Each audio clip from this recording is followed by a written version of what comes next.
ఐబొమ్మ రవి విచారణ cinema suspense ను తరలిస్తోంది. ప్రస్తుతం మన దగ్గర ఆయన తండ్రి ఉన్నారు, చిన్నప్పగారు. ఇప్పుడు విచారణ జరుగుతుంది తీరు. మీ అబ్బాయి మీకు టచ్ లో వచ్చారా? ఏం చెప్తూ అవుతున్నారు? మొన్న ఒకసారి ఫోన్ చేశారండి, పోలీసులే ఫోన్ చేశారు. హైదరాబాద్ నుంచి క్రైమ్ సెక్షన్ నుంచి మాట్లాడుతున్నామంటే నమస్కారం సార్, చెప్పండి సార్ అని అంటే ఇలా మీ అబ్బాయి మాట్లాడతారా? మా అబ్బాయి మాట్లాడితే ఇచ్చారు, ఫోన్ ఇచ్చారు, ఆడే ఇచ్చారు. ఇస్తే ఏం బాబు ఇలాగున్నా బాగున్నావు, బాగున్నా, ఎందుకు మనకు నేను పోయిన తలలోపు లేదు, ఎలా ఉన్నావంటే నువ్వు బాగా ఉండు నాన్న, నేను బాగానే ఉన్నాను అన్నాడు. అంతే. నిన్న మళ్ళీ నేను ఫోన్ చేస్తే వాళ్ళు ఎత్తలేదు. 2 సార్లు చేశాను, 2 సార్లు ఎత్తలేదు. 11 తర్వాత చేస్తే తర్వాత 2 చేసి ఆడే చేశారు. చేస్తే నా నంబర్ గుర్తొచ్చింది. నమస్కారం సార్, నేను రవి వాళ్ళ అంటే ఇలాగా మా అబ్బాయితో ఒక 1/2 నిమిషం మాట్లాడతాను, ఛాన్స్ ఇవ్వండి సార్ అని ఆవిడ ఇచ్చారు, ఫోన్ ఇచ్చారు, పోలీసులు ఇచ్చారు. ఇస్తే మాట్లాడాను. ఏం బాబు ఏంటి నీకు లాయర్ని పెట్టమంటే ఇక్కడ పెడతాను, తెలిసిన లాయర్లు ఉన్నారు, మరి అక్కడ ఎవరైనా నీకు సాయం చేసిన వాళ్ళు ఉంటారు కదా, ఒక్కడో కదా అంటే పర్లేదు ఇక్కడ ఉన్నారు, నువ్వే వద్దులే, నువ్వు బాగుంటే చాలు, నేను ఇక్కడ ఉన్నారు అనేసి నీకు ఏదైనా అవసరం అయితే నాకు ఏదైనా పలానా పని ఉంది, పలానా అవసరం ఉంది ఏమైనా చెప్పు, ఏదైనా డబ్బుల పరంగా కావాలన్నా నేను సాయం చేస్తాను అని చెప్పాను. అంతే. నాకు ఒక అర నిమిషం మాట్లాడాను అంతే. అంటే సినిమా వాళ్ళు చెప్తున్నారు మేము 100 కోట్లు పెట్టి సినిమాలు తీస్తే పైరసీ చేస్తున్నారని, నేను ఎట్లా చూస్తారండి? ఎవడండి ఎట్టమండి 100 కోట్లు? బ్లాక్ మనీ ఉన్న ఒక ఎదవాళ్ళు అందరూ పెట్టుకుంటారు 100. ఎన్టీ రామారావు, నాగేశ్వరరావు, శోభన్ బాబు వీళ్ళందరూ ఉన్నప్పుడు 100 కోట్లు పెట్టారట. 1000, 100, 1000 ఇలా తీసుకుంటారు. మన స్వదేశంలోనూ రాష్ట్రంలోనూ స్టూడియోల్లోనూ తీసేవారు సినిమాలు. ఎంత చక్కగా ఆడేవి. ఇప్పుడేటి సినిమాకి వెళ్ళాలంటే భయం వేస్తుంది, పెద్ద సౌండ్లు, దబా దబా దబా దబా, తలనొప్పి, డబ్బులు ఇచ్చి తలనొప్పి తెచ్చుకోవాలి, డబ్బులు ఇచ్చి. ఏటా సినిమా వెళ్ళే వరకు సినిమాకి వెళ్దాం అనిపిస్తుంది, వెళ్ళిన తర్వాత ఎందుకు వెళ్ళావా అనిపిస్తుంది. ఎందుకంటే ఆ సినిమాలు విదేశాలకు వెళ్ళి కోట్లు ఖర్చు పెట్టడం ఎందుకండి?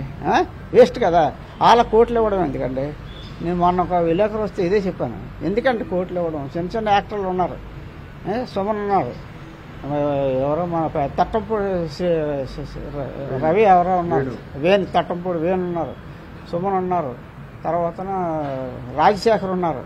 ఇలాంటి వాళ్ళు పైగా కొద్దిగా వాళ్ళు ఎలక తోస్తారు కదా, ఎందుకు చేయాలి వాళ్ళకి? వీళ్ళకి ఎందుకు డబ్బులు కోట్లు ఇవ్వాలి? వాళ్ళే యాక్ట్ చేయండి, అందరూ యాక్ట్ చేస్తే బాగుంటుంది. డబ్బులు ఎక్కువ అడిగినాడు మానేయండి.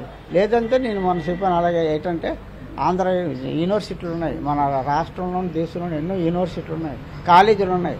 మీరు అక్కడ కానీ ఒక కాలేజీకి వెళ్ళారంటే కొన్ని 100 మంది మంచి అందగాలు అమ్మాయిలు కానీ అబ్బాయిలు కానీ ఉన్నారు. మంచి మీకు నచ్చిన వాళ్ళు సెలెక్ట్ చేసుకుని సినిమా తీస్తామంటే వాళ్ళే వస్తారు.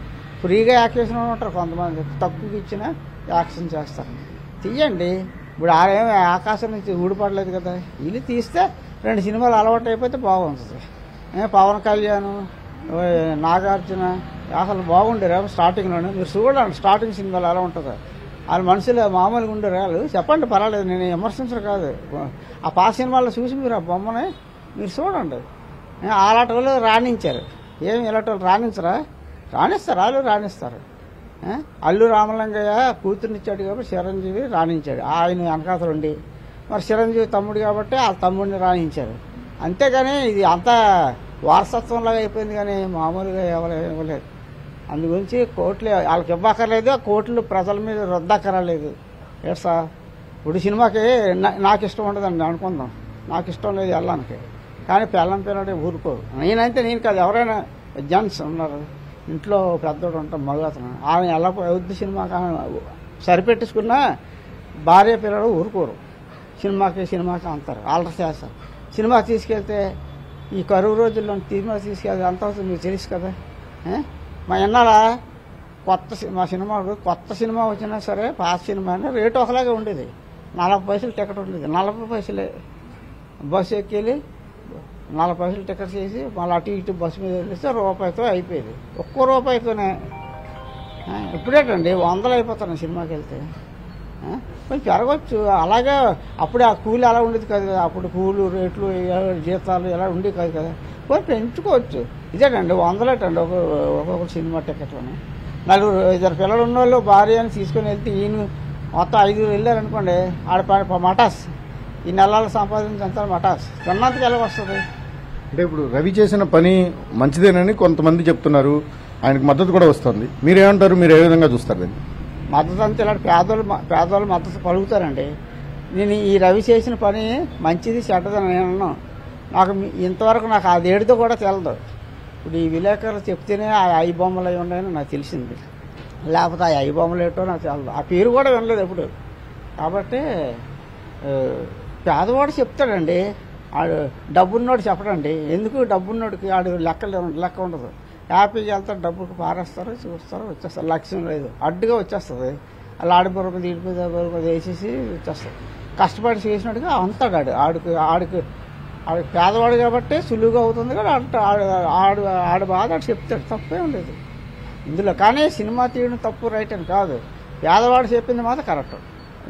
నేను చెప్పగలను. మన జోబీలో 100 రూపాయలు ఉంటే మన ఇలా కాయగూరలు అవి కొన్ని బాగుంటుందిరా బాబు అన్న. ఈ పిల్లలు ఊరు కూడా సినిమా తీసుకెళ్ళమంటారు. అప్పుడు మరీ అవుతుంది. ఒక 1000 రూపాయలు, 4 వెళ్ళితే 1000 రూపాయలు అయిపోతుంది. ఆ 1000 రూపాయలు అంతే అన్నాళ్ళు కాయగూరలు వస్తాయి. అది పనికిరాంది. ఈడు ఒకడు కాబట్టి మారుకుంటాడు, తదుమారు మారుకోడు కదా. ఇది వరకు మా భార్య పిల్లలకి బట్టలు అది ఎలా ఊరుకోరని ముందే కొనిసాడు, డబ్బులు ఇచ్చేసాడు. నాకు నచ్చింది కొనుక్కోండి. నేను ఎప్పుడు కొనుక్కున్నాను కాదు. ఇప్పుడు నాకు బట్టలు కొనుక్కొని 40 సంవత్సరాలు అవుతుంది. బట్టలు కొనుక్కొని 40 సంవత్సరాలు, మరీ చెప్తాను 40 సంవత్సరాలు. కావాలంటే బట్టలు కూడా చూపిస్తాను. కానీ ఇప్పటికీ అవి అలాగే ఉన్నాయి, వేసుకుంటాను. చిరిగిపోతా కదా, మానేస్తాం. మనకు సోకెందుకు, చిరక్కపోతే ఎండాలని వేసుకుంటాం. మనకు అలా మాట. అంటే రవి సహజంగానే చాలా తెలివైనడు. అతను తన తెలివితేటలన్నింటినీ కూడా తప్పుదారి పట్టించాడు, తప్పుడు విధానంలో పోయాడని పోలీసులు అంటున్నారు. మీకు ఎలాంటి సమాచారం? పోలీసులు వాళ్ళ వర్షల్లో వాళ్ళు అంటారండి, వాళ్ళ ఉద్యోగం అది. పోలీసులు అంటే మనం ఏం చేయగలం, చట్టం ఎలా ఉంటే అలా ఉంటుంది. ఆ సి కళ్యాణాన్ని ముందు ఎన్కౌంటర్ చేసేయండి, అది చెప్పండి. సి కళ్యాణ్ కూడా ఎన్కౌంటర్ చేసేస్తే ఆ బాధ ఏదో ఆడికి తెలుస్తుంది. ఏడు సార్, ఇప్పుడు ఆడిని ఎన్కౌంటర్ చేసేమంటున్నాడు, నా కొడుకుని ఎన్కౌంటర్ చేస్తే నాకు బాధ ఉంటుందా? మీరే చెప్పండి స్వాములు. మరి ఆడిని ఎన్కౌంటర్ చేస్తే ఆడి వరకు వస్తే అది ఆ బాధ తెలుస్తుంది. ఆడిని ఓడితే మనం 2 కోట్లు ఎట్టి కళ్యాణ్ గారిని కోట్లు తీసి ఇంకా ఎక్కువ కోట్లు ఆడి సంపాదన ఆడికి నొప్పి కలిగింది. బ్లాక్ మనీ అదే ఎట్టుకొని సినిమాలో తీసుకుంటే ఆడికి నొప్పి కలిగింది. ఆడ ఎన్కౌంటర్ కాడికి వెళ్ళాడు. చట్ట ప్రకారంగా మరి శిక్షించ అనేది బాగుంటుంది. ఎన్కౌంటరే చేసి మొత్తం ఏకంగా ఆ ఎన్కౌంటర్ వీడికి అవుతే అప్పుడు తెలుస్తుంది. మరీ చెప్పండి, ఎన్కౌంటర్ అప్పారా చేసి అంటున్నాడు మిమ్మల్ని. అప్పుడు తెలుస్తుంది ఆ బాధ ఏంటనేది. ఇప్పుడు నన్ను ఎలా గెలితే నాకు తెలుస్తుంది అండి బాధ, మిమ్మల్ని గెలితే మీకు తెలుస్తుంది ఆ నొప్పి. నా కొడుకుని ఎన్కౌంటర్ చేసి అంటున్నాడు కదా, అని ఎన్కౌంటర్ చేసినంత తప్పు ఏమైనా ఉన్నదా చట్టం చూసుకుంటుంది. వీడేవాడు చెప్పడానికి, నేనేమన్నా చెప్పడానికి. ఎన్కౌంటర్ చేయాలో అక్కర్లేదో చట్టం చూసుకుంటుంది సార్. మనం చెప్తాం ఎన్కౌంటర్ చేసిమని. ఆ గాంధీ కూడా చెప్తే ఎన్కౌంటర్ చేసేస్తారా? నేను చెప్తే చేసేస్తారా? చెప్పండి, అది రూల్ ఉందా లేదా? ఈడేవాడు చెప్పడానికి ఎన్కౌంటర్ చేసిమని. అందుకే ఆడిని చేసిమన్నాను ఎన్కౌంటర్. న్యాయపరమైన ఎటువంటి మీరు మీ అబ్బాయికి సహకారం అందించబోతున్నారు? మీరు న్యాయపరమైన సహకారం నేనేమి అందిద్దామని అన్నానండి. ఆడికి ఫోన్ చేశాను కదా, చెప్పాను కదా మీకు. ఏదో లాయర్ గారు తెలిసిన లాయర్లు ఉన్నారు, పెడతాను. నువ్వు అక్కడ అయిపోయావు కదా, అక్కడ నీకు మరి అక్కడ చూసేవాళ్ళు ఎవరు లేరు కదా బాబు, నేను లాయర్లు తెలిసిన లాయర్లు ఉన్నారు నాకు ఇక్కడ, పెడతాను అని అన్నాను. అంటే వద్దు అక్కర్లేదు, ఇక్కడ ఎవరు ఉన్నారులే నాకు అనేసాడు. అలాంటప్పుడు ఏంటి మన దగ్గర ఏంటి మనం వెళ్ళిపోయి ఉన్నారా అని తీసుకుని వెళ్ళాం. దూరం, మన రాష్ట్రం కాదు, మన ప్రాంతం కాదు. అక్కడికి వెళ్ళాలంటే డైరెక్ట్ మన విశాఖపట్నం అంతే సందు తెలుసు నాకు. ఏ సందులో ఎక్కడో ఏ ఇల్లు తెలుసు నాకు. నేను టెలిగ్రాఫ్ మెసెంజర్గా పనిచేశాను, డోర్ నెంబర్తో సహా చెప్తాను. విశాఖపట్నంలో మీ ఇష్టం ఎక్కడైనా అడగండి, ఎక్కడ ఏ డోర్ నెంబర్ అని నేను చెప్పాలి. పలానా ఇల్లు పలానా అంతే నేను చెప్పేస్తాను కళ్ళు మూసుకొని. కానీ హైదరాబాద్ మాకేం తెలుస్తుంది? ఏదో అప్పుడప్పుడు ఇలా పెళ్ళి చేయడానికి వెళ్ళాము వచ్చాం. అది మా మాయల దగ్గర నుండి మా మాయ పిల్లలు ఉన్నారు హైదరాబాద్లో, ఆ చాలాసార్లు వెళ్తుంటాడు వస్తుంటాడు. ఆడే తీసుకెళ్ళాడు దగ్గరుండి. సరే అండి, ఇప్పుడు మీరు తండ్రిగా ఒకళ్ళే ఉండిపోయారు. రవి ఎందుకు ఈ దేశం వదిలిపోవాలి, వేరే దేశంలో స్థిరపడాలనే ఆలోచన ఎందుకు వచ్చింది ఆయనకి? ఆడ ఐడియా నన్ను అడిగితే నేనేం చెప్తా చెప్పండి. ఆడిని అడగండి వెళ్ళి. ఇప్పుడు ఆడ ఐడియా గురించి నాకు తెలియదు కదా. ఆడి గురించి నన్ను అడిగితే ఏం చెప్తాను? అంటే మీతో ఎప్పుడైనా అట్లాంటి చర్చ ఏదైనా జరిగిందా? అంత ఉంటే అంతవరకు రాదు. నాకు అంతవరకు ఉంటే నేను ఎప్పుడు ఆడి వార్నింగ్ ఇచ్చి ఇది చట్ట వ్యతిరేకమైన పనులు మానే, తప్పు, నువ్వు సరెండర్ అయిపో, గవర్నమెంట్కి ఇలా తప్పు అయిపోయిందని సరెండర్ అయిపో. వాళ్ళు ఏమంటారు, నీకు శిక్ష తగ్గుతుంది. నక్సలైట్ లాంటి వాళ్ళు సరెండర్ అయిపోతే గవర్నమెంట్ ఏమంటాం లేదు, వాళ్ళకి వృత్తి కూడా ఇస్తుంది గవర్నమెంట్. తప్పు చేశాడు, సరెండర్ అయిపోయాను అనుకోండి, గవర్నమెంట్ ఏమంటారు, అప్పుడు శిక్ష తగ్గుతుంది, నువ్వు హ్యాపీగా ఉంటావు, టెన్షన్ ఉండదు, తలనొప్పి ఉండదు. వాళ్ళు ఎత్తుక్కున్న వరకు ఎందుకు, మీరే వెళ్ళిపోయి చెప్పేస్తే నాకు తెలిసే చెప్తాను వాడికి ఎలా చేయాలో చట్ట ప్రకారంగా. నువ్వు తప్పు అయిపోయింది, చేసి తెలుసో తెలియక తప్పు అయిపోయింది, నువ్వు సరెండర్ అయిపోయి అన్నీ మాని అని చెప్తున్నాను. మనకెందుకు బాబు ఎంత డబ్బులు గిబ్బులు మనకొద్దు, మనకు చాలు, తిన్నంతకు లోటు లేదు మనకి అని చెప్తున్నాను. అంటే హైదరాబాద్లో ఉన్న ఆస్తులు అమ్ముకోవడానికి వచ్చే పట్టుబడ్డాడని ఒక వెర్షన్ ఉందని ఎట్లా చూసి 100 మంది 1000 మంది 1000 రకాలుగా అనుకుంటారండి. మనకు అనవసరం, మీరు నేను పోయి కింద మీద మాట్లాడకండి.